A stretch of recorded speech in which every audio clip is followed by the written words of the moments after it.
ప్రపంచము భోగాలు సుఖాపట్టక మనస్తూ మిట్టకలి మమకరాసక్తితో ఉండి మరియు వారి బుద్ధులు ఇటువంటి వాటి చిత్తుద్భాంతికతలో లోనై వారుజ భగవత్ ప్రాప్తి పదంలో కావలసిన దృఢ సమ్ములాపనిన్న ములిగి ఉండలేరు.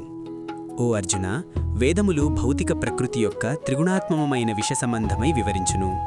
నీవు ఈ త్రిగుణాకులకు అతీతంగా శుద్ధ ఆధ్యాత్మికము చైతన్య స్థితిలో ఉండుము.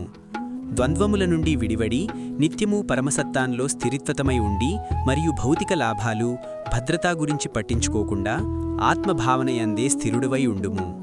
ఓ చిన్న నీటితో తీర్చే అన్ని ప్రయోజనాలు సహజంగానే ఓ పెద్ద నీటి కొలనుతో తీర్చబడతాయి. అదే ప్రకారంగా పరమసత్తాన్ని ఎరిగి భగవత్ప్రాప్తి నొందిన వాక్తి అన్ని వేదముల సారాన్ని నెరవేరినట్టే. శాస్త్రవిహితమైన మార్గాన్ని ఆచరించుటయందే నీకు అధికారమందు, కాని ఆ మార్మఫలము పైన నీకు హక్కు లేదు. నీవే మార్మఫలముకు హేతువు అని ఎప్పుడూ అనుకోకు, మరియు చేయవలసిన మార్మలు వానుటలో ఆసక్తి ఉండరాదు. జయాపజయముల పట్ల మమకారాసక్తి విడిచిపెట్టు. ఓ అర్జున, నీ మార్వా నిర్వహణలో స్థిరంగా ఉండుము. ఇటువంటి సమత్వబుద్ధియే యోగము అని చెప్పబడును. దివ్యమైన ఆధ్యాత్మికము స్థిరజ్ఞానమును ఆశ్రయించుము. ఓ అర్జున, ఫలాపేక్షతో చేసే పనులను త్యజించుము. బుద్ధిని ఆధ్యాత్మికము స్థిరజ్ఞానంలో స్థిరంగా ఉంచి చేసే పనులు అన్నవి నిమ్నస్థాయికి చెందినవి. తమ మార్మఫలాన్ని తామే భోగించగోరేవారు పిసినార్లు.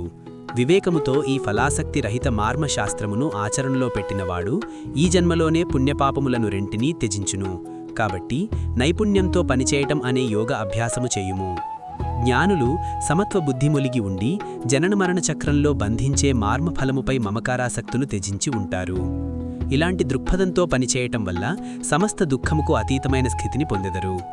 మోహమే ఓ ఊబి నుండి నీ బుద్ధి బయటపడినప్పుడే నీవు ఇప్పటివరకు విన్నదాని గురించి వినబోయేదాని గురించి వైరాగ్యం కలుగుతుంది. కమర్మమార్మ కండాను చెప్పే వేద విభాగాల వైపు ఆకర్షితం కాకుండా నీ బుద్ధి ఎప్పుడైతే భగవంతుని అందే నిశ్చలంగా ఉంటుందో అప్పుడు సంపూర్ణమైన యోగస్థితిని పొందెదవు. అర్జునుడు పలికెను, ఓ కేశవ, భగవదాధ్యాసయందే స్థిరంగా ఉన్నవాని లక్షణములేమిటి? జ్ఞానోదయమైన వాక్తి ఎలా మాటాడకడును, ఎలా కూర్చునును, ఎలా నడుచును? భగవానుడు పలికెను, ఓ పార్థ, మనస్సుని వేధించే అన్ని ప్రయోజనాలను ఇంద్రియవాంఛలను త్యజించి ఆత్మజ్ఞానంలో సంతృప్తుడైనప్పుడు ఆ వాక్తిని స్థితప్రజ్ఞుడు అంటారు. దుఃఖము నడుమ మాత్ర చెందని వాక్తి, సుఖం కోసం ప్రకులాడని వాక్తి, మమకారం, భయం మరియు క్రోధం విడిచిన వాక్తిని స్థితప్రజ్ఞుడైన ముని అంటారు. ఎవరైతే అన్ని పరిస్థితులలో మమకారము ఆసక్తి లేకుండా ఉంటాడో, సౌభాగ్యానికి హర్షమునొందకుండా మరియు కష్టాలకు కృంగిపోకుండా ఉంటాడో అతను పరిపూర్ణమైన జ్ఞానంతో ఉన్న ముని. తాబేలు దాని అంగములను దాని పైచిప్పులోనికి ఉపసంహరించుకున్నట్టుగా ఇంద్రియములను వాటి విషయారముల నుండి వెనుకమరలగలిగినవాడు దివ్యమైన ఆధ్యాత్మికము జ్ఞానంలో స్థిరచిత్తుడగును. సాధకులు తమ ఇంద్రియములను వాటి భోగవస్తు విషయముల నుండి నియంత్రించినా కానీ ఇంద్రియ విషయముల మీద రుచి ఉండిపోతుంది. కానీ భగవత్ప్రాప్తి నొందిన వారికి ఆ రుచి కూడా అంతమగును. ఇంద్రియములు ఎంత ప్రబలమైనవి, అకర్మలోకమైనవి అంటే, ఓ కుంతీపుత్రుడా, వివేకముతో నియమనిష్ట తాటించే సాధకుని మనస్సుని కూడా బలవంతంగా లాక్కొనిపోగలవు. ఎవరైతే తమ ఇంద్రియములను తమ వశంనందుంచుకుని మనస్సుని నాయందే ఏకాగ్రం చేయుదురో వారు సంపూర్ణమైన జ్ఞానంలో స్థిరులై ఉన్నట్టు. ఇంద్రియ విషయముల మీద చింతన చేయటం వలన వాటి మీద మమకారాసక్తి పెరుగుతుంది. ఈ ఆసక్తి కోరికలను కలుగజేస్తుంది మరియు కోరికల నుండి క్రోధము ఉత్పత్తమవుతుంది. కోపము అనేది విచక్షణారాహితానికి దారితీస్తుంది. అది స్మృతిభ్రమని కలుగజేస్తుంది. స్మృతిభ్రమ కలిగినప్పుడు బుద్ధి నశిస్తుంది. బుద్ధి నశించినప్పుడు మనురాడు పతనమవుతాడు. ఇంద్రియ వస్తు విషయములను వాడేటప్పుడు కూడా మనస్సుని నియంత్రించిన వాడై మమకార ద్వేషరహితంగా ఉన్నవాడు భగవంతుని కృపకు పాత్రుడగును.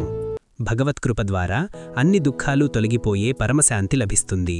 మరియు అలా ప్రసన్నచిత్తంతో ఉన్న వాక్తి యొక్క బుద్ధి శీఘ్రంగానే భగవంతుని యందు స్థిరంగా నిలుస్తుంది. కాని మనస్సు ఇంద్రియములను నియంత్రించని ఆత్మశిక్షణ లేని వాక్తికి స్థిరమైన బుద్ధి కానీ నిష్ఠమైన భగవద్ధ్యాస కానీ ఉండవు. ఎవరైతే మనస్సుతో భగవంతుని యందు ఎన్నడూ ఐకమవ్వడో వానికి శాంతి ఉండదు. మరియు మనశ్శాంతి లోపించినవాడు సంతోషంగా ఎలా ఉండగలడు?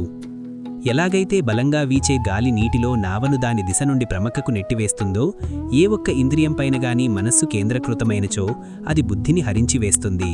కాబట్టి ఓ అర్జున, శక్తివంతమైన బాహువులు కలవాడా, ఇంద్రియములను ఇంద్రియ విషయముల నుండి పూర్తిగా నిగ్రహించినవాడు ఆధ్యాత్మికము జ్ఞానంలో స్థిరంగా ఉండును. అన్ని ప్రాణులు దేనైనా పగలు అనుకుంటాయో అది పండితునికి అజ్ఞానపు రాత్రి. మరియు అన్ని ప్రాణులకు ఏది రాత్రియో అది అంతర్ముఖులైన జ్ఞానులకు పగలు. ఎన్నో నదులు తనలో నిత్యం కలిస్తున్నా ఎలాగైతే సముద్రం నిశ్చలంగా ప్రశాంతంగా ఉంటుందో అదేవిధంగా ఎన్నో వాంఛనీయ వస్తువులు తన చుట్టూ వస్తున్నే ఉన్నా చలించని యోగి శాంతిని పొందెదరు. కోరికలను సంతృప్తిపరుచుకోవటానికే కృషి చేసేవాడు ఇది పొందడు. ఎవరైతే అన్ని ప్రపంచ కోరికలను త్యజించి మరియు లేకుండా నేను నాది అన్న భావన లేకుండా ఉంటాడో అలాంటి వానికి పరిపూర్ణమైన ప్రశాంతత లభిస్తుంది. ఓ పార్థ, జ్ఞానోదయం కలిగిన జీవాత్మస్థితి ఎలా ఉంటుందంటే ఒకవారి జ్ఞానోదయం కలిగిన తరువాత ఇమ్మళ్ళూ అది మాయలో పడదు. మరణ సమయంలో కూడా ఇటువంటి వివేకంతో స్థిరంగా ఉన్న ఇటువంటి వాక్తి జన్మమరణ చక్రం నుండి విముక్తిని పొంది ఆ భగవంతుని దివ్యధామానికి చేరుకుంటాడు. ఇది ఉపనిషత్ సారాంశము. బ్రహ్మవిద్య, యోగశాస్త్రము, శ్రీకృష్ణార్జున సంవాదము అయిన శ్రీమద్ భగవద్గీతలోని సాంఖ్యయోగము అను 2వ అధ్యాయము. భగవద్గీత 3వ అధ్యాయము. కర్మయోగము. అర్జునుడు పలికెను, ఓ జనార్దన, జ్ఞానమనేది కర్మమంటే శ్రేష్టమైనది అయితే మరి నన్ను ఈ ఘోరమైన యుద్ధం ఎందుకు చేయమంటున్నావు? నీ అస్పష్టమైన ఉపదేశంతో నా బుద్ధి అయోమయంలో పడిపోయింది. దేనివల్ల అయితే నాకు అత్యంత శ్రేయస్సు కలుగుతుందో దయచేసి ఆ ఒక్క మార్గాన్ని నిశ్చయాత్మకంగా ఉపదేశించుము. భగవానుడు ఈ విధంగా పలికెను, ఓ పాపరహితుడా, భగవత్ప్రాప్తికున్న 2 మార్గాలు ఇంతకు పూర్వమే నాచే చెప్పబడినవి. ధ్యాననిష్టయందు ఆసక్తి కలవారికి జ్ఞానమార్గము మరియు పనుల పట్ల ఆసక్తి కలవారికి కర్మమార్గము. మనురాడు కర్మలను ఆచరించకుండా ఉండి కర్మబంధముల నుండి విముక్తిని పొందజాడు. అలాగే కేవలం బాహ్య సన్యాసం ద్వారా జ్ఞానసిద్ధిని పొందజాడు. ఎవ్వరూ కూడా ఒక్క క్షణం కూడా కర్మలను ఆచరించకుండా ఉండలేరు. నిజానికి అన్ని ప్రాణులు తమ తమ ప్రకృతిజన్యమైన త్రిగుణాల స్వభావం చేత ప్రేరితమై కర్మలు చేయవలసియే ఉండును. బాహ్యమైన కర్మేంద్రియములను అదుపులో ఉంచినా మనస్సులో మాత్రం ఇంద్రియ విషయములపైనే చింతన చేస్తూ ఉండేవారు తమని తామే మోసం చేసుకునేవారు. అలాంటివారు కపటులు. కాని అర్జున, తమ జ్ఞానేంద్రియములను మనస్సుతో అదుపులో ఉంచి కర్మేంద్రియములతో మమకాలాసక్తులు లేకుండా పనిచేసే కర్మయోగులు నిజంగా ఎంతో శ్రేయులు.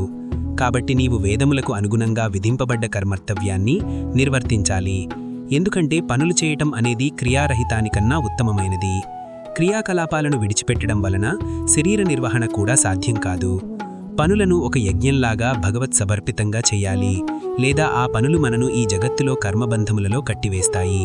కాబట్టి ఓ కుంతీపుత్రడా, నీకు నిర్దేశించబడ్డ విధులను వాటి ఫలితాలపై ఆసక్తి లేకుండా ఈశ్వర తృప్తి కోసం నిర్వర్తించుము. సృష్టి ప్రారంభములో బ్రహ్మదేవుడు మానవజాతిని వాటి విధులతో పాటుగా సృష్టించి ఇలా చెప్పాడు, ఈ యజ్ఞములను ఆచరించడం ద్వారా వర్ధిల్కండి. మీరు సాధించాలనుకున్న వాటన్నింటినీ అవే మీకు ప్రసాదిస్తాయి.